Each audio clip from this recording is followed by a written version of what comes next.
Okay. सो दोस्तों, आज अपना बिजनेस लॉस का फर्स्ट क्लास है। You all will be wondering कि ये जो कंप्लीटली नया सब्जेक्ट है लॉ, ये इजी है टफ है? Question number 1। क्वेश्चन नंबर 2, ये थ्योरेटिकल है कि एमसीक्यू टाइप है? सर कौन कौन से चैप्टर्स है, क्या क्या वेटेज है?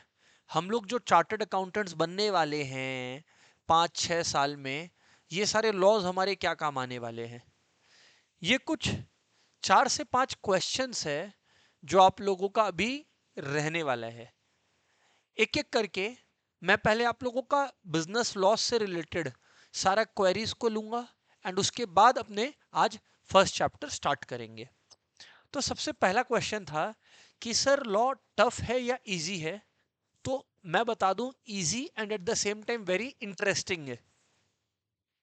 बट लॉ में खाली एक ही ट्रिकी पोर्शन है, जहां एक स्टूडेंट का मार्क्स आ रहा है और जहां स्टूडेंट का मार्क्स जा रहा है। आप लोग अगर आपके भैया दीदी जिन लोगों ने सीए की जर्नी की है, आप उनसे पूछोगे तो वो लोग आपको बताएंगे कि अधिकतर लोगों का जो परफॉर्मेंस था या मार्क्स था वो फंसा। अगर फंसा तो वो लॉ की वजह से, या बाद में जब ऑडिट आता है तो उसकी वजह से, ये दोनों पेपर्स की वजह से होता है।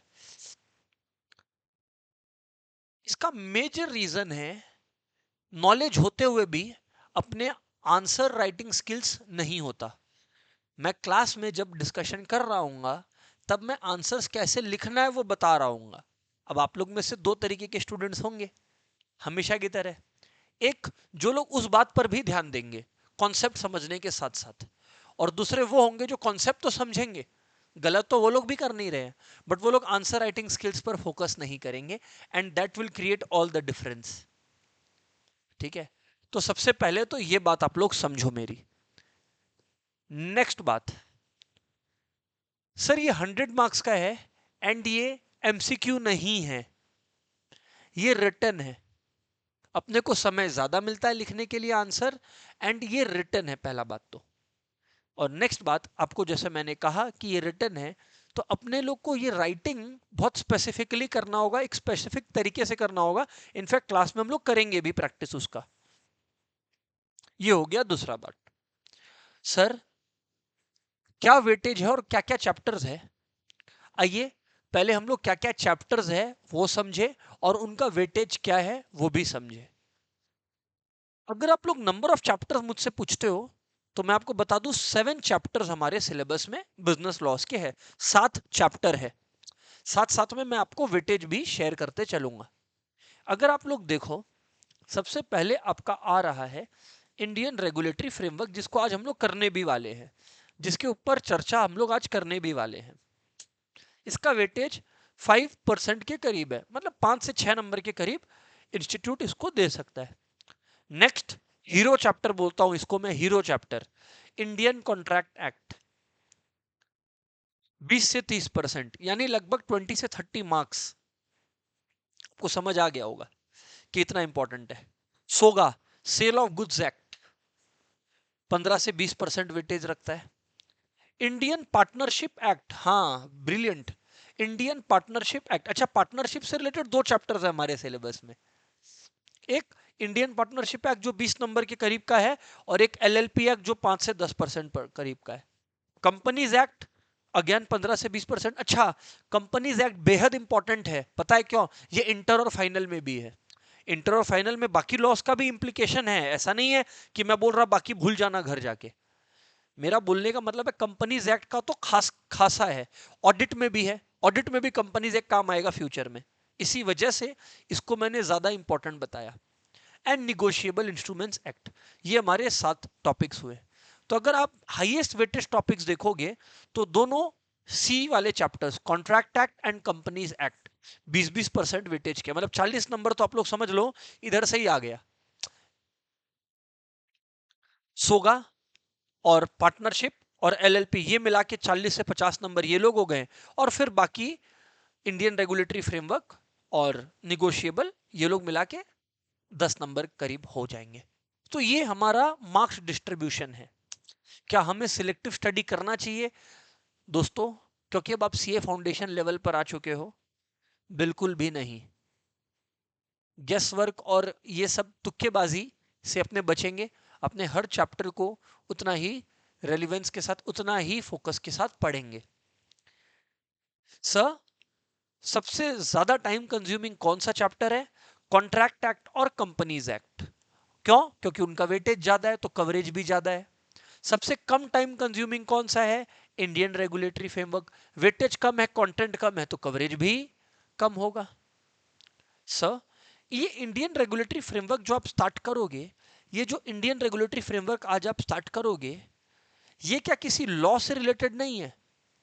नहीं, ये एक जनरल अंडरस्टैंडिंग ऑफ लॉ है। मैं कह सकता हूं कि ये 7 चैप्टर्स में अधिकतर स्टूडेंट्स का, आप लोग में से भी अधिकतर स्टूडेंट्स का law first time as a subject रहेगा। जनरली स्टूडेंट्स का 11-12 में लॉ नहीं पढ़ा हुआ रहता है, जनरली स्पीकिंग। कुछ ब्रांच ऑफ स्टूडेंट्स रहते हैं ऑफ कोर्स जिन लोग लॉ लेके भी पढ़ाई करते हैं 11-12 में, but most of them are not from the law background. ठीक है, तो फर्स्ट चैप्टर का यही पर्पस है कि जो मेजॉरिटी बच्चे लॉ बैकग्राउंड से नहीं है, majority of the students who are not from the law background, उनके लिए बेसिकली एक प्लेटफॉर्म क्रिएट कर दिया जाए कि समझ आ जाए कि लॉ क्या है, बिफोर हम लोग अलग अलग लॉस के अंदर एंटर करें। ठीक है, बात समझ में आ गया? यस सर, बात समझ में आ गया। ओके, तो वेटेज भी बता दिए हैं सर आप लोगों को। अब हम लोग एक और क्वेश्चन से जूझेंगे। एक और बेहद इंपॉर्टेंट क्वेश्चन है सर, हम लोग कहां से पढ़े, कौन सा बुक बेस्ट होता है? इस पे मैं कुल मिला के आपको 2 जवाब दूंगा लॉ से रिलेटेड। लॉ से रिलेटेड में मैं आपको स्ट्रिक्टली 2 जवाब दूंगा। ये मैंने खुद ट्राई और टेस्ट किया है, सक्सेसफुल रहा, इसीलिए आपको बता रहा हूं। 2 स्टेप्स, क्योंकि दोस्तों मैंने खुद अपने टाइम पर कोई ट्यूशन नहीं लिया था, तो लॉ मैंने खुद इंस्टीट्यूट के मटेरियल से पढ़ा था, and it really helped me. हालांकि उस समय जो मेरी अंडरस्टैंडिंग थी वो काफी कम थी, पर तब भी मेरा हेल्प हुआ। ग्रेजुअली पढ़ने और पढ़ाने के प्रोसेस में तो बहुत अंडरस्टैंडिंग डेवलप हो गई, बट मैं बता रहा हूं तब भी मैंने सिर्फ इंस्टीट्यूट के मटेरियल से पढ़ाई की और मेरा काम हो गया था। तो मैं आप लोगों को जो एडवाइस करूंगा, हमारे टाइम पे तो सच बताऊं तो आईसीआई का मॉड्यूल और मटेरियल ना, कलर तो होता ही नहीं था, प्लस बोरिंग होता था क्योंकि चार्ट्स और टेबल्स कुछ नहीं रहते थे। आज जो आईसीआई का मैट है वो ब्रिलियंट है। तो मैं सबसे पहले आपको एडवाइस करूंगा अपने आईसीआई मटेरियल से पढ़ें, नंबर 1। लेकिन हाँ, एक बात सच है कि जब आप लोग एग्जाम के पहले एक आध दिन की छुट्टी रहती है आपके, तब आपके पास इतना टाइम नहीं बचेगा कि आप आईसीआई के मटेरियल को पूरा रिवाइज कर लो। और अगर हम लोग एक दिन में चैप्टर रिवाइज ना कर पाए तो वो पैनिक क्रिएट करता है। चिंता मत करो, उसके लिए मैं आपको चार्ट, केस स्टडी, इस सब के मटेरियल आपको प्रोवाइड करवाऊंगा। चार्ट, केस स्टडी और question answers, written question answers कि किस तरह से आंसर लिखना है। तो इस बारे में आप लोग को कोई शंका करने की जरूरत नहीं है, ये चीज आपको मेरे से मिल जाएगा। बट हाँ, प्राइमा फेसी जिस बुक पर हम लोग फोकस करेंगे, रिलाई करेंगे, ट्रस्ट करेंगे, वो ये वाली मटेरियल रहेगी। आई होप मैंने आपको सब कुछ समझा दिया है और आपको पर्पस समझ आ गया। ओके सर, चलिए अब मटेरियल के अंदर चलते हैं और फर्स्ट टॉपिक लॉ का, इंडियन रेगुलेटरी फ्रेमवर्क, जो कि बड़ा प्यारा टॉपिक है, इसको हम लोग स्टार्ट करते हैं, इसको हम लोग कंप्लीट करते हैं। चलिए एवरीवन, ये देखिए, ये आ गया आपका इंडियन रेगुलेटरी फ्रेमवर्क। बहुत सारे सवाल हैं जो एक एक करके अपने लोग को समझने हैं। ठीक है ना? सबसे पहला क्वेश्चन, और उस क्वेश्चन को आंसर करने से पहले इस टॉपिक में 4 चीजें आप मेनली सीखोगे। सबसे पहले जो मैं बताने भी वाला था, लॉ का मतलब। सर आप इतना देर से business law, business law, business law बोले जा रहे हो, क्या क्या होता है लॉ, वो तो आप बताया ही नहीं। ओके, वो बताऊंगा, नंबर 1। नंबर 2, कानून एक तरीके का नहीं होता है, मल्टीपल तरीकों का होता है, हम लोग वो पढ़ने वाले हैं। लॉ हमारी कंट्री में एनफोर्समेंट में कौन देखता है, वो है। और मेजर ऑर्गेनाइजेशंस जो लॉ इंप्लीमेंट हो रहा है कि नहीं, जो ये चीज के ऊपर निगरानी रखते हैं, उनके बारे में भी हम लोग पढ़ेंगे हमारे इस पर्टिकुलर चैप्टर के अंदर। क्लियर है सर? Right sir. अभी सबसे पहला क्वेश्चन आ गया, सबसे पहला क्वेश्चन आ गया एंड वो मैं आंसर करना चाहूंगा। उसके पहले क्वेश्चन समझेंगे। What is law? लॉ क्या है? सिंपल मैं बात करता हूं आपसे।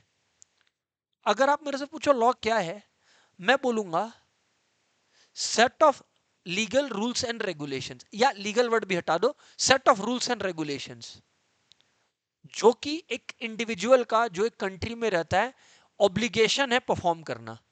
मतलब अगर कोई चीज लॉ है तो वो ऑप्शनल नहीं है।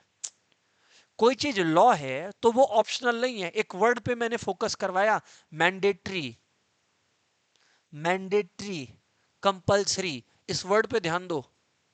मैंने कहा था आंसर्स में मार्क्स जाते हैं जब कीवर्ड्स नहीं ध्यान रहते हैं।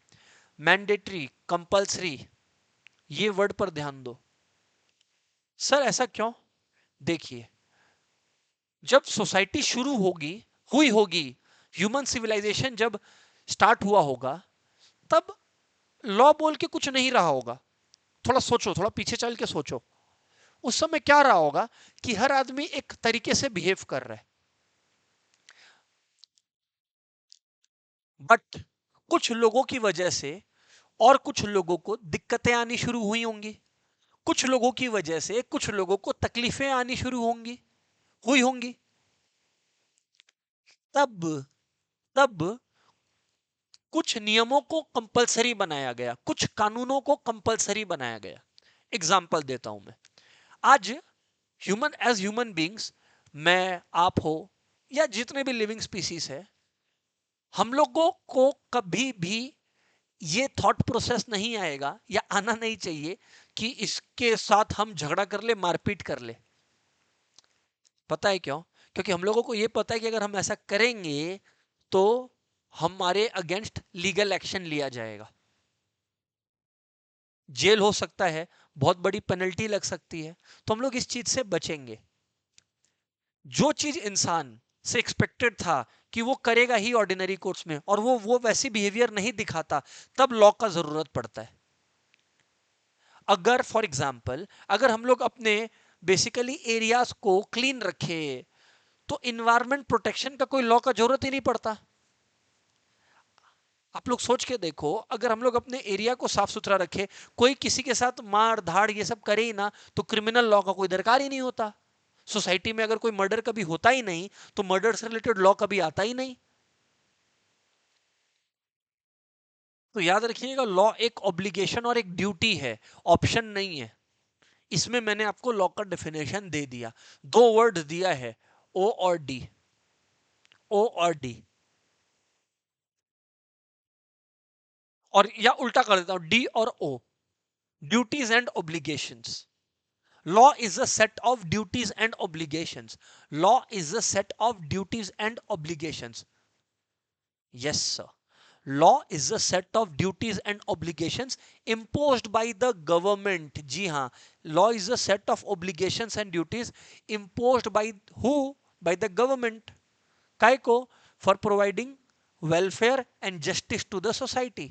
लर्न हो गया होगा, लर्न हो गया होगा। क्लास में हम लोग लर्निंग पर भी फोकस करेंगे। जी हाँ।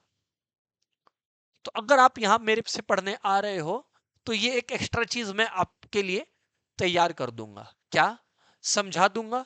एंड हाँ, क्लास में जितना हो सके मेजॉरिटी चीजें लर्न करवा दूंगा। मेजॉरिटी क्या, सारी ही लर्न करवा दूंगा, ये गारंटी है। अब बस सुनते चलो। तो क्या है लॉ?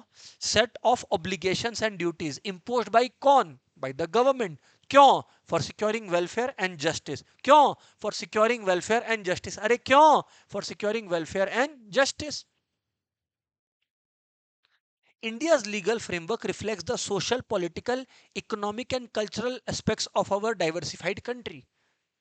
वो हमारी पॉलिटिक्स कैसी है, हमारा कल्चर कैसा है, हमारा सोशल ढांचा कैसा है, ये बताता है। For example, don't take it otherwise, but एक टाइम तक, कुछ समय पहले तक एक लॉ था। लॉ आज भी है बट उसमें बदलाव आया है काफी। हाँ, लॉ था HUF का, ज्वाइंट हिंदू फैमिली लॉ था, जिसके अंदर एक विमेन कभी भी प्रॉपर्टी इनहेरिटर नहीं बन सकती थी। हाँ, मैं वापस से बोल रहा हूं। तो अगर कोई ऐसा लॉ पास करता है तो साथ साथ ये भी दिख रहा है कि सोसाइटी के अंदर विमेन को कहीं ना कहीं पीछे रखा जा रहा है। एक बात बता रहा हूं आपको, इसीलिए यहां लिखा हुआ है ये एक कंट्री का सोशल स्ट्रक्चर को भी रिफ्लेक्ट करता है, ये एक कंट्री का सोशल एस्पेक्ट को भी रिफ्लेक्ट करता है। सर समझ में आ गया हम लोगों को? तो लर्न क्या हुआ है सर, एक बार फटाफट एग्जाम में आ गया। What is law? Law is a set of duties and obligations imposed bye the government. Why? For securing welfare and justice. It reflects what? It reflects the political, social and cultural aspects of our diversified country. खत्म बात। Sir समझ आ गया, learn भी हो गया। अगर learn नहीं हुआ तो आप अधूरा पढ़ाई कर रहे हो। चलिए आगे बढ़ते हैं सर। नेक्स्ट क्वेश्चन है सोर्सेज ऑफ लॉ। मतलब लॉ का मतलब कानून होता है, लॉ का मतलब नियम और कानून होता है। ये तो सर आपने हमें बढ़िया समझा दिया, ब्रिलियंट सर। बट ये लॉ आया कहां से, इसकी सोर्सेस क्या है? आइए मैं आपको एक एक करके बताता हूं। सबसे पहला लॉ जो कंट्री का होता है दोस्तों, वो होता है कॉन्स्टिट्यूशन। कॉन्स्टिट्यूशन कॉन्स्टिट्यूशन कॉन्स्टिट्यूशन से रिलेटेड कुछ पढ़ाई तो आप लोगों ने अपने सिविक्स में क्लास 9-10 में भी पढ़ी है। सिविक्स या एसएसटी जो भी आप उसे बोलते थे। तो main sources of law in India are the constitution. ठीक है। एग्जाम्पल, हमारे कॉन्स्टिट्यूशन में आर्टिकल 19, 20, 21 ये सब है जो हम लोगों को अलग अलग राइट्स और फ्रीडम्स देते हैं। चाहे वो राइट टू लाइफ हो, राइट टू रिलीजियस प्रैक्टिसेस हो, वो जो भी हो, मैं अभी उस तर्क में नहीं जाना चाहता। कल को अगर किसी भी कारणवश आपके इस अधिकार को कोई छीनने की कोशिश करे तो आप उसके अगेंस्ट केस फाइल कर सकते हो। क्यों? क्योंकि कॉन्स्टिट्यूशन एप्लीकेबल है, कॉन्स्टिट्यूशन एक लॉ का सोर्स है। आगे स्टैट्यूट्स। स्टैट्यूट्स मतलब वो लॉज जो पार्लियामेंट में पास होता है। अच्छा, कोई लॉ पार्लियामेंट में पास कैसे होता है ये भी हमारे सिलेबस में, तो चिंता मत करना। तो क्या हुआ बोलो? कॉन्स्टिट्यूशन हुआ, स्टैट्यूट हुआ, that is laws made by the parliament, and state assembly मतलब स्टेट लेवल पे भी लॉज बनते हैं और सेंटर लेवल पे भी लॉज बनते हैं। ठीक है। प्रेसिडेंट्स और the judicial decisions, very important. Precedents actually president बोलना गलत था, प्रेसिडेंट। सर प्रेसिडेंट क्या होता है? किसी कोर्ट ने सिमिलर एग्जैक्ट केस में अगर पहले कोई डिसीजन पास किया हो तो वो पहले पास किया हुआ डिसीजन प्रेसिडेंट कहलाता है। इससे रिलेटेड एक मैं आपको आर्टिकल बताऊं, सुनोगे? लर्न कर लोगे? Article 141 of the Indian constitution, पता है क्या बोलता है? Article 141 of the Indian constitution बोलता है कि अगर supreme court top most court है हमारी कंट्री में, अगर सुप्रीम कोर्ट ने कोई जजमेंट पास कर दिया और ये ड्यूटी है बाकी कोर्ट्स की कि वो अब उसी डिसीजन को फॉलो करे अगर सेम केस उनको मिले तो।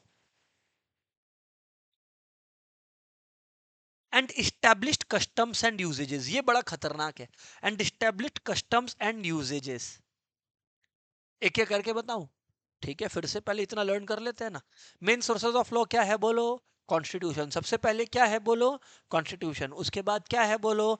स्टैट्यूट। स्टैट्यूट या law pass bye the parliament. तीसरा क्या है बोलो बोलो बोलो? हाँ, प्रेसिडेंट्स। क्योंकि law pass bye the parliament हो या स्टेट असेंबलीज तो बाबू सेम आ गया। फिर आपका क्या हो गया बोलो? प्रेसिडेंट्स और the judicial decisions earlier. And lastly established customs and usages. Established customs and usages को सिंपल में बताऊं? इस्टेब्लिश्ड कस्टम्स एंड यूजेजेस को हिंदी में बताऊं? इस्टेब्लिश्ड कस्टम्स एंड यूजेजेस का मतलब होता है कि हमारे यहां ऐसा ही होता है।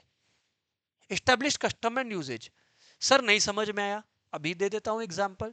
मान लीजिए हमारी फैमिलीज में, ठीक है ना, मान लीजिए हमारी फैमिलीज में जनरली सबके क्या होता है कि अगर कोई बड़ा हमारे घर पर आया है या हम लोग किसी फंक्शन में गए जहां कोई बड़े हैं, है ना, तो ये हमारे फैमिलीज में मेजोरिटी में सिखाया जाता है कि भाई सामने झुककर उनको नमस्ते या उनको प्रणाम करना है। यस और नो?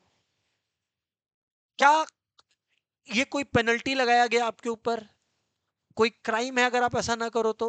नहीं। पर एक कस्टम था जो फैमिली में चलते आ रहा था, ट्रेडिशन था जो चलते आ रहा था, तो वो जनरली फैमिली के अंदर एक लॉ बन गया है कि अगर कोई आए तो उसके सामने झुकना ही है। That is a established custom and usages. Sir समझ में आ गया? हाँ सर। ठीक इसी तरह से कंट्री लेवल पर भी कुछ कस्टम्स इस्टेब्लिश हो जाते हैं, जिसको हम लोग पढ़ेंगे आगे। तो ये चीजें हो गई। सोर्सेज ऑफ लॉ क्या है, आइए लर्न हुआ कि नहीं? समझ तो तुमको आएगा, इम्पॉसिबल है नहीं आए। मेरी क्लास में आने का एक एक्स्ट्रा फायदा है, वो है कि मैं खाली एक ही चीज प्रमोट कर रहा हूं अपने बारे में, वो है क्लास में लर्न हो जाएगा। अगर सुन रहे हो तो बताओ क्या क्या। Number one, number one, number one, constitution. Number two, statute, that is law passed by the parliament or the state assembly. Number three, judicial precedents, यानी कि पुराने कोर्ट्स, पुराने जजमेंट जो कोर्ट्स ने ऑलरेडी दे रखे हैं। और lastly lastly lastly established customs and usages, established customs and usages. Sir हमें सब समझ में आ गया है, thank you very much sir. Okay sir सही है।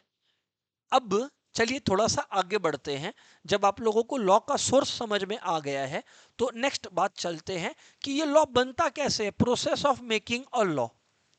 आइए पहले आपको सरल भाषा में समझाया जाए, और उसके बाद इसी चीज को जो है मैं कहीं ना कहीं आपको लिखकर आपका इसके ऊपर जो है चार्ट या कोई नोट भी क्रिएट करवा दूंगा, है ना। पहले आप लोग सुनते चलिएगा बात को, बोलिए सर क्या।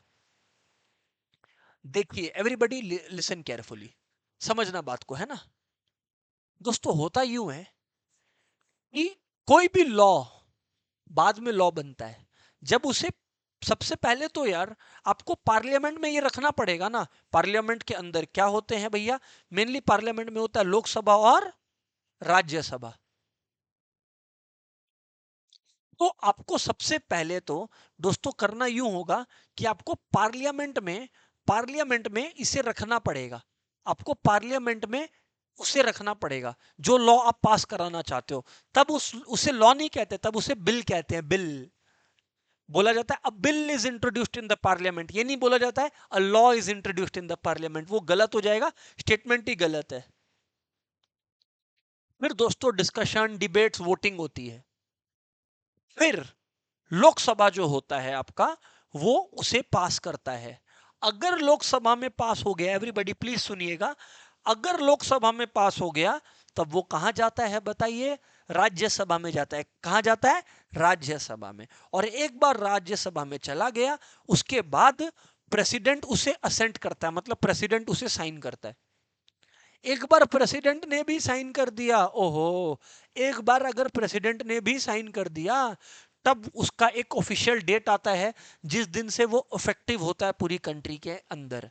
उससे उस दिन से, जिस दिन से ये कंट्री में इफेक्टिव हो गया और ऑफिशियली नोटिफाई हो गया, उस दिन को हम लोग इसको लॉ बोलेंगे, कानून बोलेंगे। ठीक है ना। तो आइए एक बार इसको स्टेज वाइज याद कर लेते हैं। समझ में आया, स्टेज वाइज आइए लर्न कराते हैं आपको। Number one, when it is introduced in the parliament it is called a bill. When it is introduced in the parliament it is called a bill. When it is introduced in the parliament it is called a bill. When it is introduced in the parliament it is called a bill. Step 1. उसके बाद होगा लड़ाई झगड़ा। After discussion and debate, after discussion and debate the law is passed in the Lok Sabha, the law is passed in the Lok Sabha, the law is passed in the Lok Sabha. Law कहां पास होता है उसके बाद, लोकसभा में। लॉ कहां पास होता है, लोकसभा में। एक बार लॉ पास हो गया लोकसभा में, एक बार लॉ पास हो गया लोकसभा में, फिर होता है तीसरा स्टेप, वो पास होगा राज्यसभा में, वो पास होगा राज्यसभा में।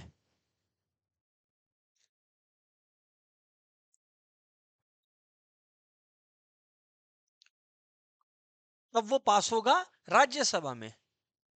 और फाइनली फोर्थ बात, it then has to obtain the assent of the president of India. चौथी बात, और उसके बाद एक डेट अनाउंस होगा। क्या होगा बोलो, एक डेट अनाउंस होगा, एक डेट अनाउंस होगा, और it will be notified by the government in the official gazette of India. क्या हो गया बोलो, official gazette of India, official gazette of India.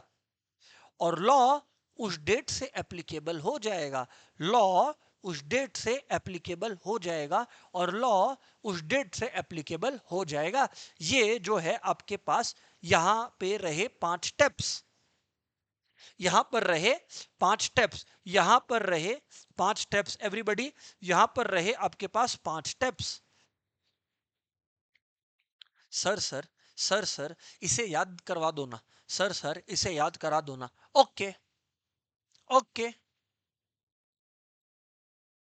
Okay, मैं एक दूसरा एग्जांपल दूंगा इसी बात को समझने के लिए, और उसके बाद जो है आप लोगों को यह समझ आ जाएगा, है ना दोस्तों। Process of making a law याद करने का सिंपल तरीका है कि आप समझ लो आपकी शादी की उम्र हो गई है और आपको कोई लड़की पसंद है। सर क्या बात कर रहे हो, फिर से बोलो, फिर से बोलता हूं। मान लो आपकी शादी की उम्र हो गई है और आपको कोई लड़की पसंद है। लॉ कैसे पास होता है वो समझाने का तरीका बता रहा हूं। लॉ कैसे पास होता है उसको समझने का तरीका बता रहा हूं, कायदे से सुन लो। मान लो आपको कोई लड़की पसंद आ गई है ना। अभी आप ये प्रस्ताव पेरेंट्स के सामने लेके जाएंगे। अभी तक ये बिल है, ये रिश्ता नहीं बना है। अभी तक ये क्या है, बिल, खाली एक प्रस्ताव है, खाली एक प्रपोजल है, खाली एक प्रपोजल है। नंबर 1। उसके बाद आपका अप्रूवल सबसे पहले किसका जरूरी है, लोकसभा का, जिसके पास मेन पावर है। कौन, बोलो बोलो, मम्मी। मम्मी एक बार अप्रूव कर दी, फिर परमिशन किससे लेना पड़ेगा, पापा। राज्यसभा यानी कि पापा, राज्यसभा के पास ऐसे भी कम पावर रहता है। Third step. फिर आते हैं फोर्थ स्टेप पर। लास्ट में घर के बड़े जो कि प्रेसिडेंट है उनका असेंट लेना पड़ता है। घर के बड़े का तो खुशी आपके खुशी में है, तो वैसे ही प्रेसिडेंट का खुशी तो जो आपके मम्मी पापा और आपने कहा उसमें है, तो प्रेसिडेंट साइन कर दिया, घर के बड़े मान गए। और पांचवा स्टेप, उसके बाद एक डेट डिसाइड होता है जिस दिन आपकी शादी होगी। ठीक उसी तरह से एक डेट डिसाइड होता है जिस दिन लॉ एप्लीकेबल होगा। बोलो याद हो गया कि नहीं याद हो गया, याद हो गया सर।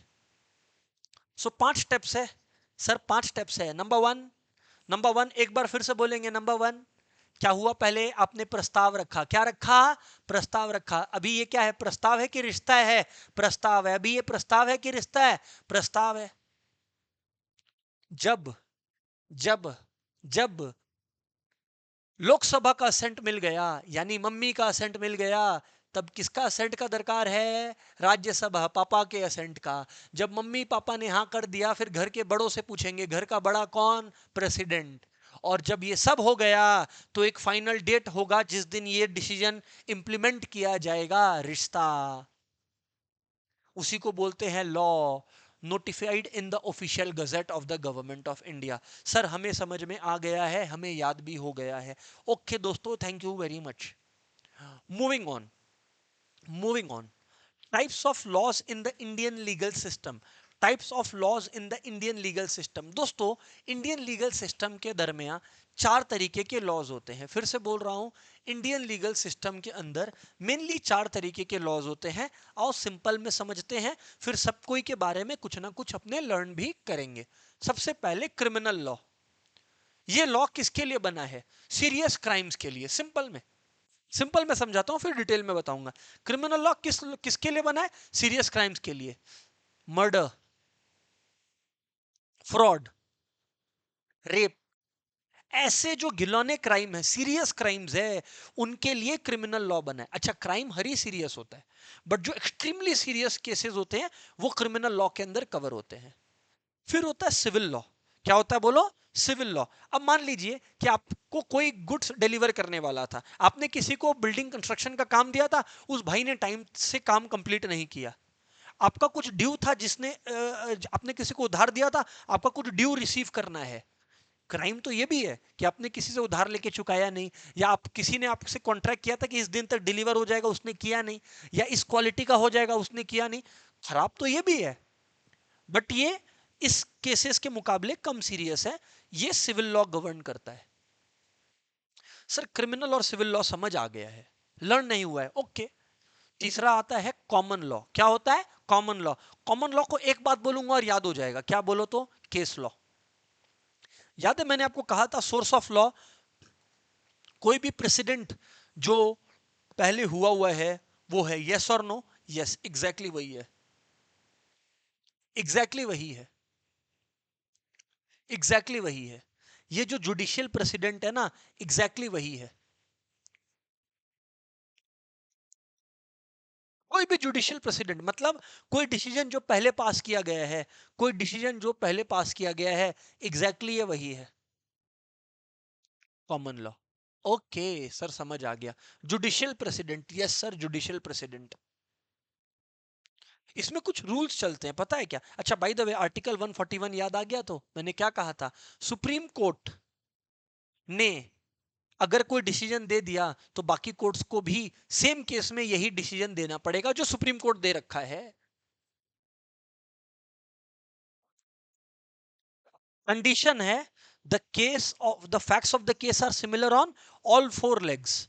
मतलब हर तरीके से जो सुप्रीम कोर्ट ने जब डिसीजन दिया था, उन केसेस का जो फैक्ट्स एंड बेसिकली अंदर के बातें थी, एग्जैक्टली और किसी और केस में है, तभी जाके सुप्रीम कोर्ट का डिसीजन कॉपी करना जरूरी है, वरना हर कोर्ट अपना डिसीजन दे सकता है। पर अगर मैटर एग्जैक्टली सेम है, तब तो सुप्रीम कोर्ट का ही लॉ चलेगा। जो सुप्रीम कोर्ट ने डिसीजन दिया वही लॉ बन जाएगा। इसी को कॉमन लॉ कहते हैं। ठीक है। और एक है और principal of natural justice. Principal of natural justice का सरल भाषा में जो मैं मतलब समझ पाया हूं, वो है कॉमन सेंस। ठीक बोला सर? क्या बोले? Common sense. हाँ। एग्जाम्पल, एक बात बताओ, एक इंडिविजुअल का कोई मैटर में केस चल रहा है, अपने ही मैटर में क्या इंडिविजुअल को आप जज बनाओगे? फॉर एग्जाम्पल, मैं क्लेम कर रहा हूं कि उस आदमी ने मुझे टाइम पर गुड्स डिलीवर नहीं किया, अभी तक प्रूव नहीं हुआ है, मैं ऐसा क्लेम कर रहा हूं, तो मैं अग्रीव्ड पार्टी हूं। क्या मुझे डिसीजन देने का अधिकार मिल जाए कि इस केस का क्या हल होना चाहिए? ये क्या लॉजिकली पॉसिबल है कि जिसके अगेंस्ट केस हुआ वही जज बन चुका है? नहीं। यही है यहां पर लिखा हुआ है, नेमो जुडेक्स। इधर देखिए आप लोग, लिखा हुआ है यहां पर दोस्तों, नेमो जुडेक्स।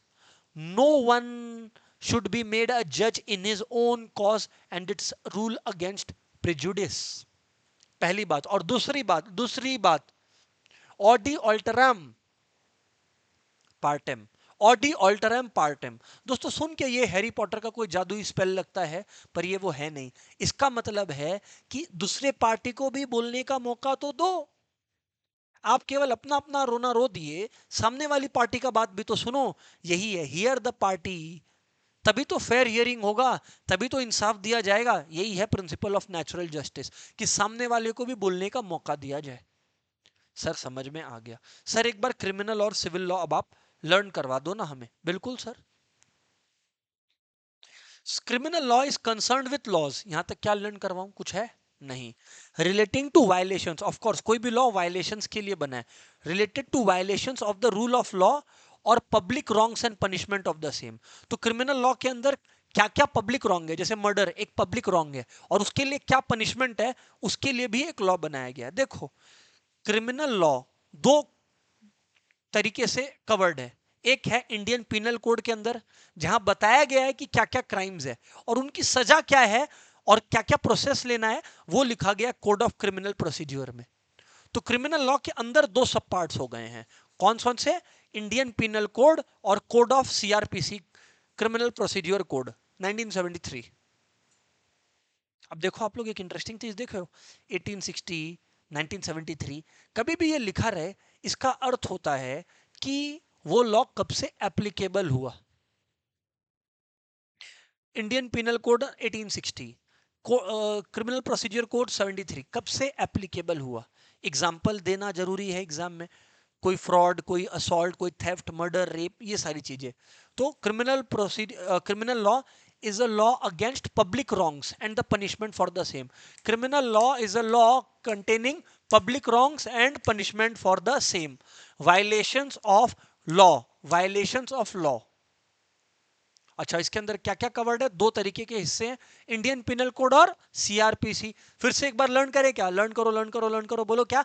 Criminal law relates to violations about the public wrongs and contains the punishment for the same. इसके अंदर कितने पार्ट्स है? दो पार्ट्स है। कौन कौन से? Indian penal code 1860, Indian penal code 1860, code of criminal procedure या क्रिमिनल प्रोसीड्योर कोड सीआरपीसी 1973। क्या क्या इसके अंदर एग्जांपल्स है? मर्डर, थेफ्ट, रेप, ये सारी चीजें। आगे बढ़ते हैं सर। फिर आता है दोस्तों civil law. Types of law पढ़ रहे हैं हम लोग। टाइप्स ऑफ लॉ पढ़ा रहा हूं मैं आपको। Types of law, civil law आ गया दूसरा, सिविल लॉ आ गया दूसरा। सिविल लॉ किस चीज को कवर करता है sir? Violation of certain rights and obligations through the institution of civil suit, matters of dispute between individuals और ऑर्गेनाइजेशंस, इंडिविजुअल्स ऑर्गेनाइजेशन मतलब कंपनीज के बीच में, मैटर्स ऑफ डिस्प्यूट्स बिटवीन, बोलो बोलो, matters of disputes between individuals and organisations, matters of disputes between individuals and organizations are covered under civil law। Civil law का पता है, देखिए क्रिमिनल लॉ का मेन फोकस पनिशमेंट है, क्रिमिनल लॉ में main focus क्या है? पनिशमेंट है। सिविल लॉ में मेन फोकस पनिश करना नहीं है, पार्टीज के साथ डिस्प्यूट रिजोल्यूशन मेन गोल है। सिविल लॉ में मेन गोल है कि भैया ऐसा है डिस्प्यूट रिजॉल्व हो जाए, पनिशमेंट फनिशमेंट तक नौबत नहीं पहुंचे। और एक मजे की बात बताऊं, जितना आपने पढ़ने वाले अपने सिलेबस में सब सिविल लॉज ही है। क्या क्या नाम था याद है?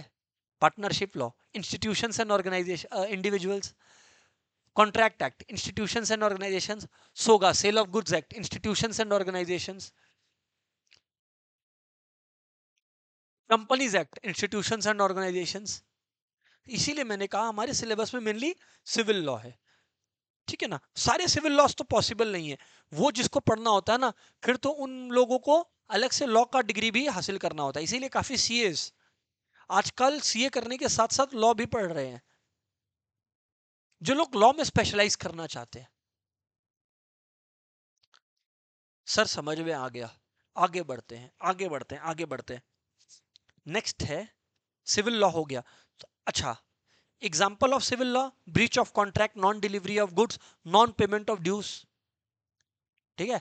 कॉमन लॉ, कॉमन लॉ क्या था? Judicial precedent set by the supreme court, article 141 of the Indian constitution के अंदर सुप्रीम कोर्ट का डिसीजन बाकी कोर्ट्स को भी फॉलो करना पड़ेगा if the facts of the case are same.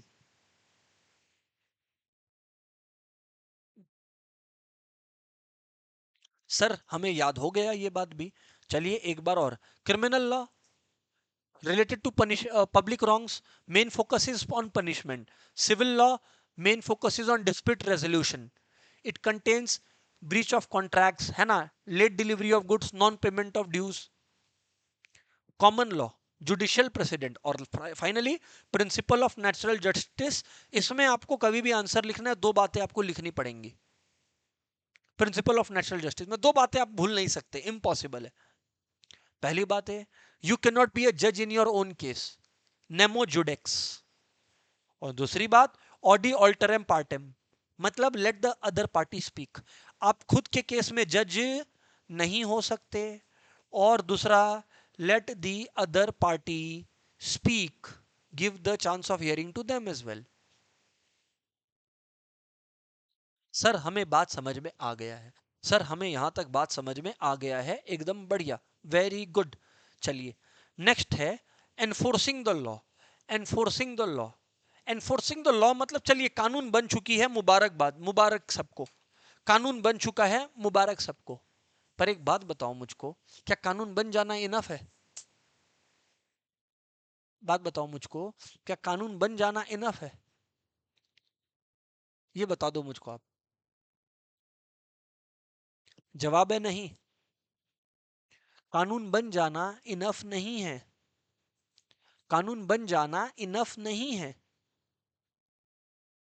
अब उसे एग्जीक्यूट भी करना पड़ता है, उसे एनफोर्स भी करना पड़ता है, उसे एनफोर्स भी करना पड़ता है। एनफोर्सिंग द लॉ क्या है बोलो? एनफोर्सिंग द लॉ क्या है बोलो? Enforcing the law, enforcing the law, जी हाँ, एनफोर्सिंग देम। ये देखना कि उस लॉ का पालन, उस लॉ को फॉलो किया जा रहा है कि नहीं जा रहा है, वो कौन करता है? सरल भाषा में इसको करता है एग्जीक्यूटिव। कौन करता है? एग्जीक्यूटिव। लॉ फॉलो हो रहा है कि नहीं, ये देखने का जॉब किसका है? एग्जीक्यूटिव का जॉब है ये देखना कि लॉ फॉलो हो रहा है कि नहीं हो रहा। इसके लिए पता है सरकारों ने बहुत सारी मिनिस्ट्रीज क्रिएट कर रखी हैं। फिर से बोलो सर आप। इसके लिए सरकारों ने, गवर्नमेंट्स ने बहुत सारी तरीके की मिनिस्ट्रीज कर रखी है, और मिनिस्ट्रीज के बीच में दोस्तों काम बांटा गया है। जी हाँ, मिनिस्ट्रीज के बीच में काम बांटा गया है। ठीक बोले, मिनिस्ट्रीज के बीच में काम बांटा गया। कुछ मिनिस्ट्रीज के नाम बोलूं क्या आपको? तैयार हो? बोलो सर, सुन रहे हैं हम लोग। Some of the ministries are ministry of finance. सुनो सुनो सुनो, मिनिस्ट्री ऑफ क्या? Ministry of finance, ministry of corporate affairs, ministry of home affairs, ministry of law and justice. तो बहुत सारी मिनिस्ट्रीज है और इन मिनिस्ट्रीज के अंडर सिविल सर्वेंट्स आते हैं। सिविल सर्वेंट्स मतलब वही आपके आईएएस, आईपीएस, आईआरएस, ये सारे ऑफिसर्स। हाँ, पर इन मिनिस्ट्रीज का हेड कौन होता है? मिनिस्टर। मिनिस्टर। तो अगर क्वेश्चन आया कि government of India executive authority कैसे एक्सरसाइज करती रही है? Through government ministries, through government ministries और department of state. The government of India, the government of India, the government of India exercises executive authority using ministries and departments of state. खत्म। Ministries के नाम: ministry of finance, ministry of corporate affairs, etcetera etcetera, ministry of law and justice. Sir in ministries के बारे में हमें पढ़ना नहीं होगा क्या? अरे कमाल की बात करते हो, बिल्कुल पढ़ना होगा। और एक एक करके अब घुसते हैं ना एक एक मिनिस्ट्री के अंदर। सबसे पहले मिनिस्ट्री ऑफ फाइनेंस। आइए पहले प्रैक्टिकली आपको मिनिस्ट्री ऑफ फाइनेंस की वेबसाइट दिखाता हूं। मैं अभी आप लोगों के आने के पहले वही कर रहा था। Just a second everyone.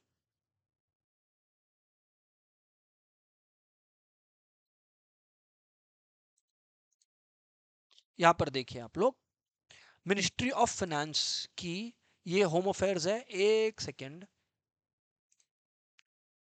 Ministry of finance, ये कॉर्पोरेट अफेयर्स आ गया। आ गया मिनिस्ट्री ऑफ फाइनेंस। देख रहे हो क्या आप लोग? ये देखो, नहीं पढ़ पा रहे हो? ये पढ़ो, government of India depart ministry of finance, department of financial services, ministry of finance. एक चार्टर्ड अकाउंटेंट को अपना डे टू डे काम में मिनिस्ट्री ऑफ फाइनेंस से बहुत लेना देना है। बहुत लेना देना है, कैसे वो तो मैं बताऊंगा, पर ये है मिनिस्ट्री ऑफ फाइनेंस, देख लीजिए। और अगर आप लोगों को जानना है मिनिस्ट्री ऑफ फाइनेंस क्या करता है, तो सबसे बढ़िया मैं आपको पढ़ाऊंगा एकदम प्रैक्टिकली। आइए देखते हैं ना, हु वी आर पता करते हैं ना, क्या बोलते हैं अबाउट अस। सीधा मिनिस्ट्री ऑफ फाइनेंस ही अपने बारे में क्या बोलती है, आइए चल के पता करें ना। उससे बेटर कौन बताएगा हमें?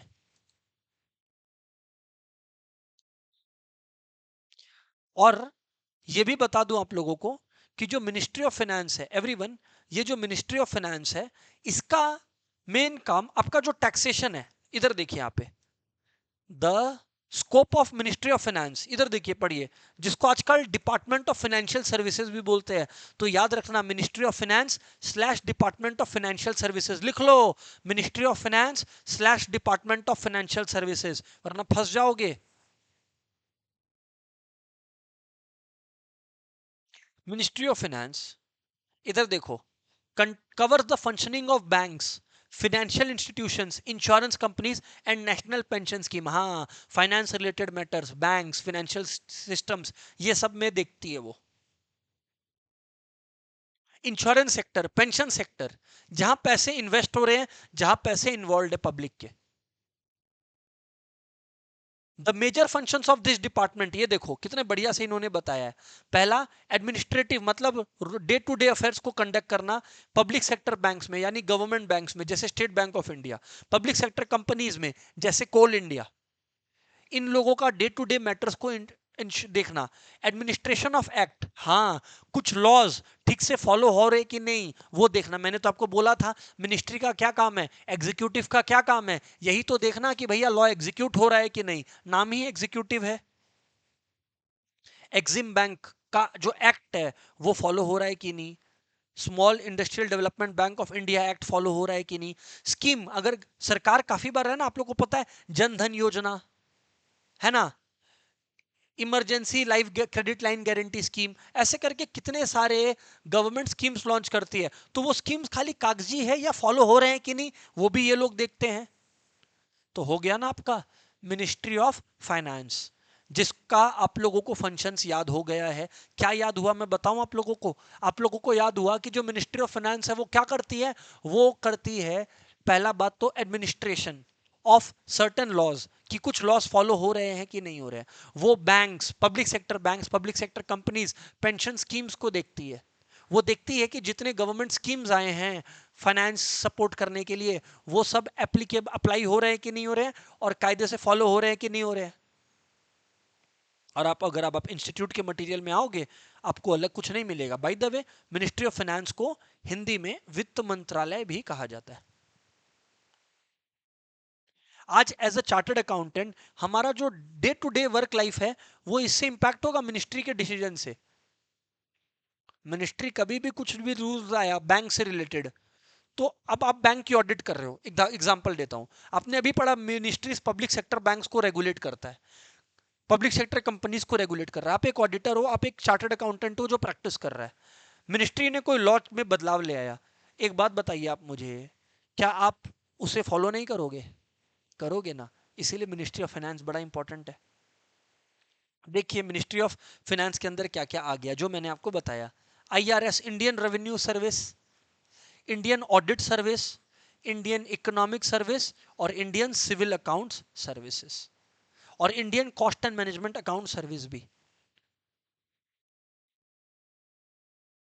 तो आप लोगों का जो ये सिविल अकाउंट सर्विस है या इकोनॉमिक सर्विस है, ऑडिट है, जनरली ये लार्जली सारे के चारों सर्विसेज पब्लिक के पैसे से डील करता है, और उसके यूटिलाइजेशन से डील करता है कि पब्लिक का पैसा कहां लगा और वो वहां लगा कि नहीं लगा। तो ministry of finance is the apex controlling authority of 4 central civil services.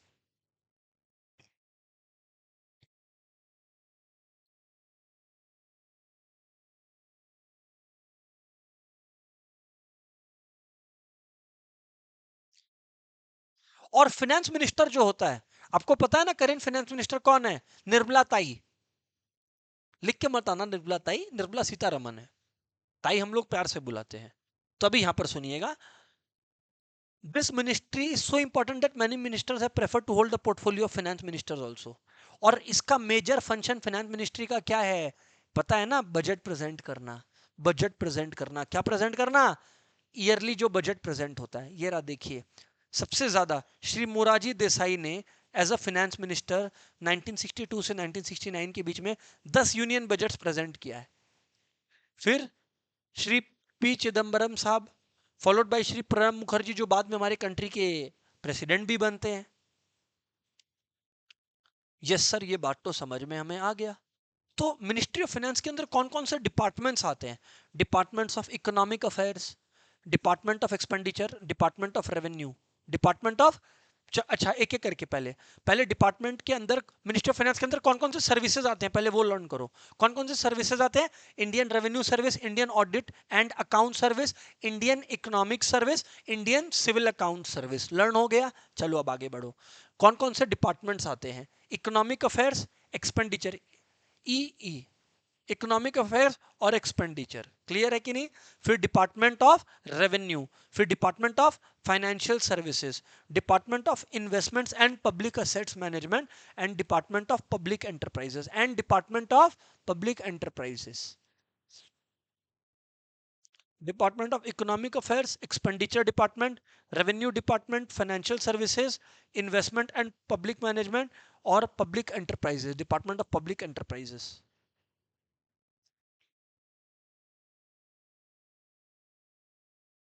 Sir हमें बात तो समझ आ गया।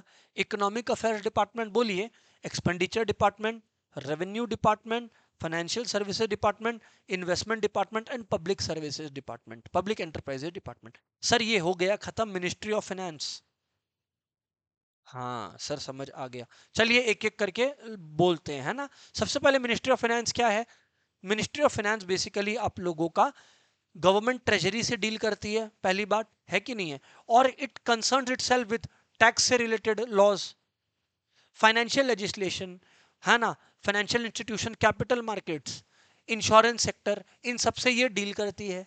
इनके अंदर कौन कौन सी सर्विसेज आती हैं? Indian revenue, Indian economic, Indian audit and Indian civil account service.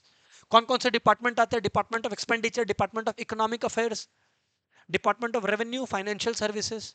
अरे एक्सपेंडिचर होगा तो रेवेन्यू भी तो होगा, तो ये दोनों तो याद करना बहुत ईजी है। फिर department of public enterprises, investment and public assets management, ये सारे डिपार्टमेंट्स इसके अंदर आते हैं। नेक्स्ट है एमसीए। ओ माय गॉड, आप लोग जब अपनी आर्टिकलशिप में जाओगे, आप लोग जब अपनी आर्टिकलशिप में जाओगे, ये डिपार्टमेंट पे तो सबसे ज्यादा बातें आपको मिलेगी करने को। MCA, ministry of corporate affairs. Ministry of corporate affairs, ये तो आप अपने आर्टिकलशिप में सबसे ज्यादा देखोगे, मैंने भी देखा था। ये पता है क्या है एमसीए? कोई भी कंपनी आपको रजिस्टर करवानी है, एक कोई भी कंपनी आपको रजिस्टर करवानी है, आपको किसी भी कंपनी के डायरेक्टर्स का पता करना है, आपको किसी भी कंपनी में कितने शेयर कैपिटल है वो पता करना है, आपके पास एक ही साइट है एमसीए। कंपनीज एक्ट जो अपने पढ़ेंगे अपने सिलेबस में है, वो किसके अंडर आता है? एमसीए के अंदर आता है। आप और एक चीज और पढ़ेंगे हम लोग, इंसॉल्वेंसी एंड बैंक्रप्सी बोर्ड जो भी आया है 2016 में, वो भी एमसीए के अंदर आता है। तुम लोग समझ लो कंपनी से रिलेटेड जो भी मैटर्स होंगे, दुनिया में जो भी एक्ट बने हैं, वो इसके अंदर आता है। फाइनेंस से रिलेटेड कोई भी मामला होगा, वो मिनिस्ट्री ऑफ फाइनेंस के अंदर ब्रॉडली चला गया। पर नैरो तरीके से बात करें तो मिनिस्ट्री ऑफ कॉर्पोरेट अफेयर्स, नाम में ये कॉर्पोरेट कंपनी, कॉर्पोरेट से रिलेटेड कुछ भी हो मसला, कोई भी लॉ हो, वो इधर आता है।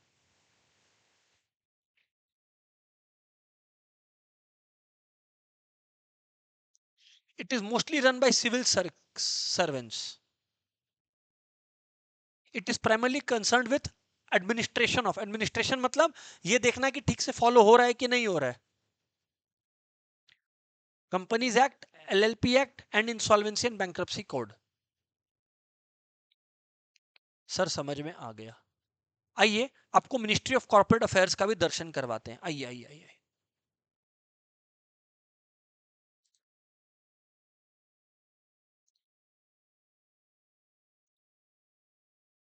कॉर्पोरेट अफेयर्स, ये रहा मिनिस्ट्री ऑफ कॉर्पोरेट अफेयर्स। दिख रहा है क्या आपको? Ministry of corporate affairs. जैसे मैं नीचे जाऊंगा आपको पता है क्या दिखेगा? कंपनी से रिलेटेड डेटा अपलोड करना, फॉर्म डाउनलोड करना। ये देखो यहां पर आओ, ये देखो, रजिस्टर योर कंपनी, ये देख लो। बहुत सारे रूल्स है, बहुत सारे फॉर्म्स है।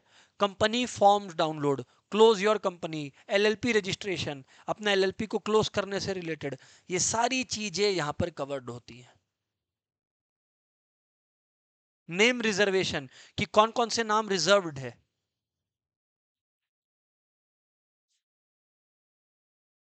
हाँ सर समझ में आया। Yes sir. तो ये आप लोगों को ध्यान रखना है। ये हो गया कॉर्पोरेट अफेयर्स का, है ना? ठीक है sir. Administration of companies act और ये सारी चीजें। ओके। फिर आता है मिनिस्ट्री ऑफ होम अफेयर्स, गृह मंत्रालय।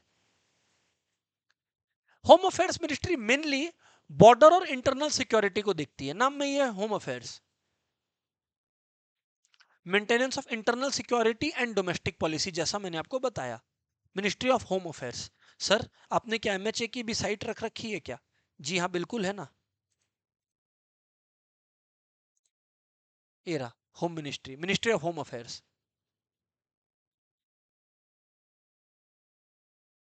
ये रहा देखिए, home affairs ministry.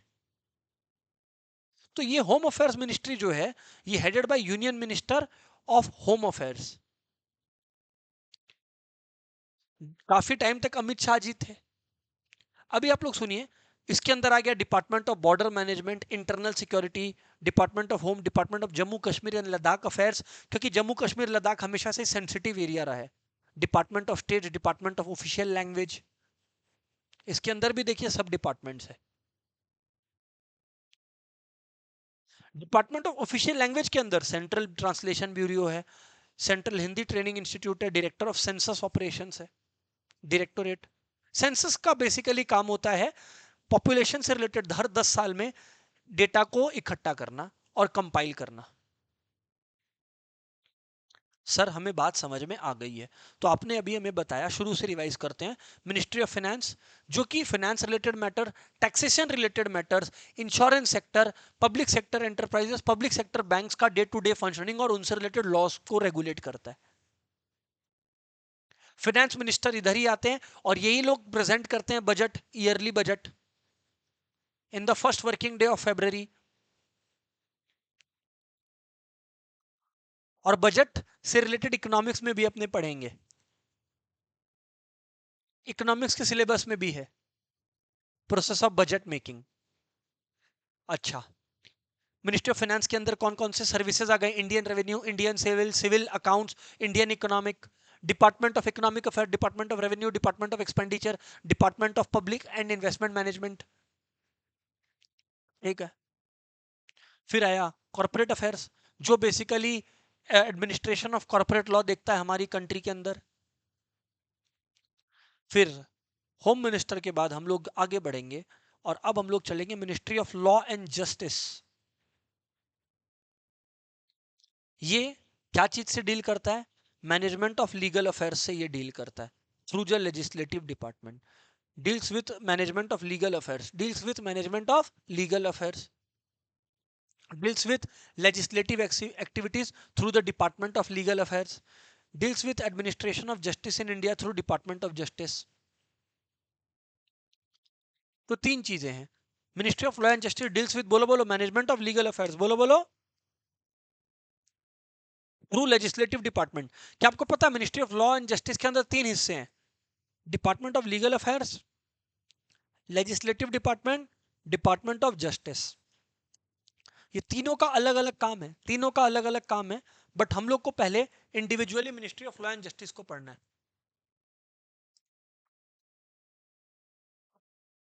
Ministry of law and justice के अंदर कितने आ गए बताओ? तीन। क्या आ गए? तीन। फिर से बोलो, तीन। Department of legal affairs, legislative department और डिपार्टमेंट ऑफ जस्टिस। फिर से, department of legal affairs, legislative department and department of justice. अच्छा, ministry of law and justice का जो फंक्शन है वो है MLA। क्या है बोलो? MLA। MLA, department of law and justice का ट्रिक क्या है? MLA। सर नहीं समझ आया। M for management of legal affairs through the legislative department, through the management of legal affairs through the legislative department. L, legislative activity, मतलब law पास करना, law बनवाना, कानून बनवाना। अरे बिल बना, कानून बना, तो कोई लिखा तो वो कौन लिखा? ये department of legal affairs. Legislative activities and finally administration of justice through department of justice. इंसाफ दिलवाना, एडमिनिस्ट्रेटर ऑफ जस्टिस। तीन हो गया, बोलो बोलो क्या? M, management of legal affairs. M, management of legal affairs through the legislative department.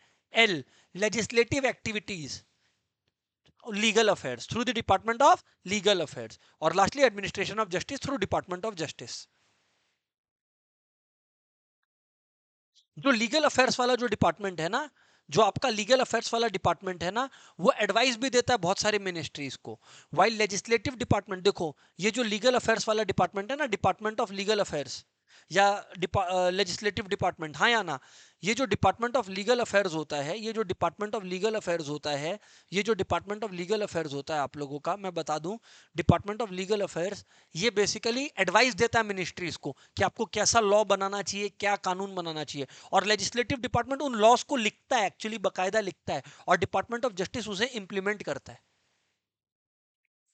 तो ये क्या करता है? मेनली एडवाइस करता है, ये लॉ को लिखता है, लॉ लिखता है, लॉ लिखता है, और ये उसे इंप्लीमेंटेशन का दर्जा देता है, उस जस्टिस को एडमिनिस्टर करता है। सर समझ में आ गया। Management of legal affairs repeat करो।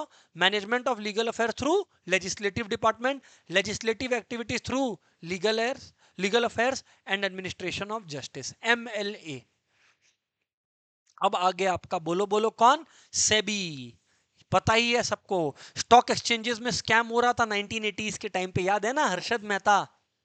Exactly exactly। और ऐसे कई लोग थे। इसी स्कैम्स को रेगुलेट करने के लिए स्टॉक मार्केट में, इसी स्कैम को स्टॉक मार्केट में रेगुलेट करने के लिए आया SEBI, security exchange board of India, जो स्टॉक एक्सचेंजेस को रेगुलेट करता था, जिससे इन्वेस्टर्स का पैसा सुरक्षित रहे, इन्वेस्टर्स का प्रोटेक्शन के लिए ये बना था, इन्वेस्टर्स प्रोटेक्शन के लिए ये बना था। ये किसके अंदर आता है? मिनिस्ट्री ऑफ फाइनेंस के अंदर आता है। किसके अंदर आता है? Ministry of finance. मैंने कहा था फाइनेंस से रिलेटेड मैटर्स है। और 1992 में ये पास हुआ था लॉ। बन तो गया था 88 में ही, स्टैट्यूटरी पावर्स और इंप्लीमेंटेशन 1992 में आया था, सेबी एक्ट 1992। तो It is the regulatory body for commodities and securities in India. Regulatory body for security and commodity in India. Regulatory body for security and commodity in India. Regulatory body for, next आया RBI. कौन आया? RBI. कौन आया? RBI, reserve bank of India. ये banks को regulate करता है ना. It is a regulatory body for Indian banking system. ये भी किसके अंदर आता है? Ministry of finance. सेबी किसके अंदर आता था? Ministry of finance. किसके अंदर? Ministry of finance. ये नोट इशू करता है, नोट का सप्लाई मेंटेन करता है. मोनोपोली ऑफ नोट इशू इसके पास है. अच्छा, इसका कौन सा ब्रांच है जो नोट प्रिंट करता है, पता है आपको? भारतीय रिजर्व बैंक नोट मुद्रा. भारतीय रिजर्व बैंक नोट मुद्रा. भारतीय रिजर्व बैंक नोट मुद्रा. ये वो डिवीजन है through which RBI prints and mints currency notes. भारतीय रिजर्व बैंक नोट मुद्रा. भारतीय रिजर्व बैंक नोट मुद्रा. भारतीय रिजर्व बैंक नोट मुद्रा.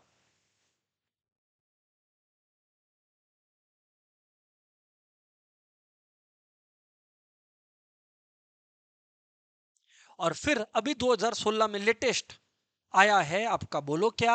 आईबीबीआई. बोलो बोलो. आईबीबीआई.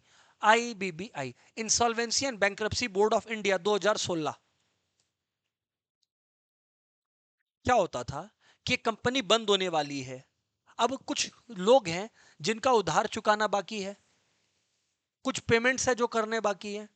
तो एक इंसॉल्वेंसी प्रोफेशनल को अपॉइंट किया जाता है जो इस चीज में मास्टर होता है, और वो इस इंसॉल्वेंसी को बंद करने की प्रक्रिया को अंजाम देता है. अगर कंपनी को रिवाइव किया जा सकता है तो ऑफ कोर्स पहले रिवाइव करवाता है, अगर करवाया जा सके, वरना बंद करवाने की प्रक्रिया को आगे बढ़ाता है. It is the regulator for overseeing, जिससे किसी के साथ फ्रॉड नहीं हो. आप बंद करके भाग गए और पैसा नहीं दिए लोगों का. It is the regulator for overseeing insolvency proceedings. It is the regulator for overseeing insolvency proceeding. किसकी इंसॉल्वेंसी? कंपनियां जब दिवालिया हो जाती हैं, बैंकरप्ट हो जाती हैं, तब. It was established on 1 October 2016. It covers individuals, companies, limited liability. Individuals की बैंकरप्सी और इंसॉल्वेंसी भी यहां आती है. सर इससे पता फायदा क्या होता है? सर लॉस तो पहले भी थे एक्चुअली. आईबीबीआई से ये जो इंसॉल्वेंसी का, कंपनी को बंद करने की जो प्रक्रिया है, वो स्टेप्स बहुत ज्यादा लेती थी, वो फास्ट हो गई, फास्ट ट्रैक हो गई. फास्ट ट्रैक मैकेनिज्म, लिख लेना, fast track mechanism for insolvency process. Fast track mechanism for insolvency process, ये स्पीड ले आया सिस्टम में.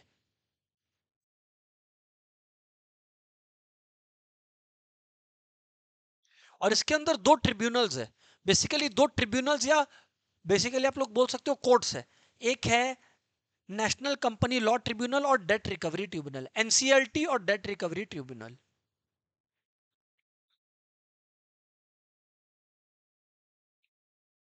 अब दोस्तों, हम लोग अगर जुडिशियल सिस्टम को इंडिया में पढ़े, तो जुडिशियल सिस्टम में सबसे ऊपर आता है सुप्रीम कोर्ट. सुप्रीम कोर्ट से ऊपर कोई नहीं है हमारे कंट्री में. उसका decision is the final decision, खत्म, थैंक यू.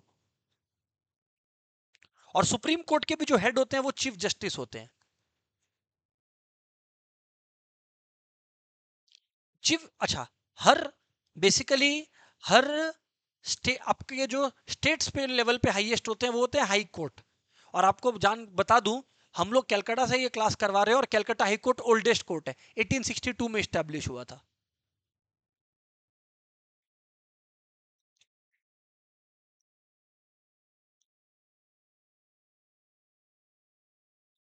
काफी जगह तो पता है क्या है, हाई कोर्ट में ज्यादा पावर होता है सुप्रीम कोर्ट से.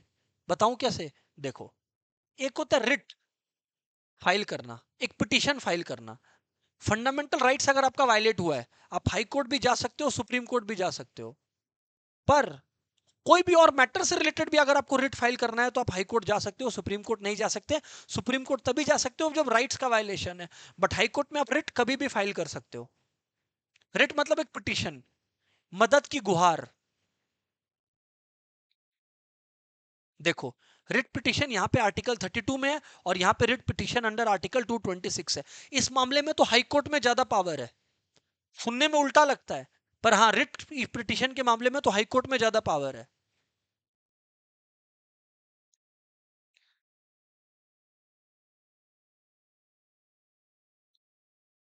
ऐसा हाई कोर्ट के मामले में दोस्तों पावर इसलिए ज्यादा है क्योंकि अगर आपका सुप्रीम कोर्ट में जाना है तो वो सिर्फ आप तब जा सकते हो, रिट फाइल तभी कर सकते हो सुप्रीम कोर्ट में जब आपका फंडामेंटल राइट्स वायलेट हुआ है। बट हाई कोर्ट आपको रिलीफ तब भी दे सकता है जब आपका फंडामेंटल राइट्स वायलेट नहीं हुआ हो, कोई और कारण से भी अगर हाई कोर्ट को ऑर्डर इशू करना है वो कर सकता है अंडर द रिट।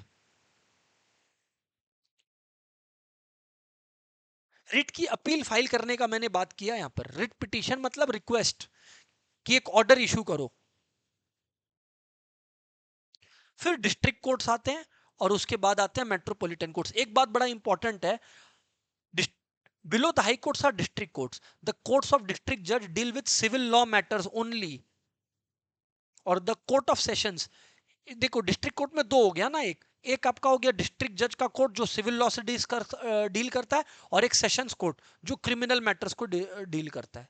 एक सिविल जज can try suits valuing 2 crore तक का, कोई केस है जिसमें 2 करोड़ का मैटर है, वहीं तक एक सिविल जज रूल कर सकता है। और मेट्रोपॉलिटन कोर्ट्स जहां 10 लाख से ज्यादा लोग रहते हैं ना, वहां पे ये स्टैब्लिश होता है। Establish in metropolitan cities in consultation with high court where the population is 10 lakh और मोर।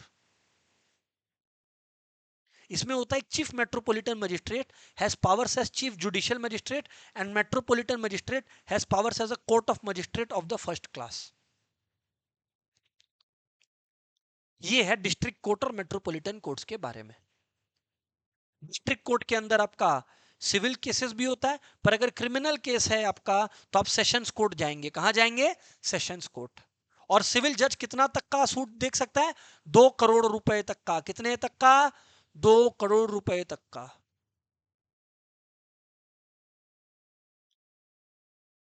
दैट्स इट दोस्तों, दैट्स इट। ये टॉपिक खत्म। क्योंकि टॉपिक इजी था, छोटा था, तो एक क्लास में हो गया इसके वेटेज के हिसाब से। इसके क्वेश्चन आंसर्स आपको मिल जाएंगे, अपलोड हो जाएंगे आपके ऐप में। That's it. Goodbye everyone.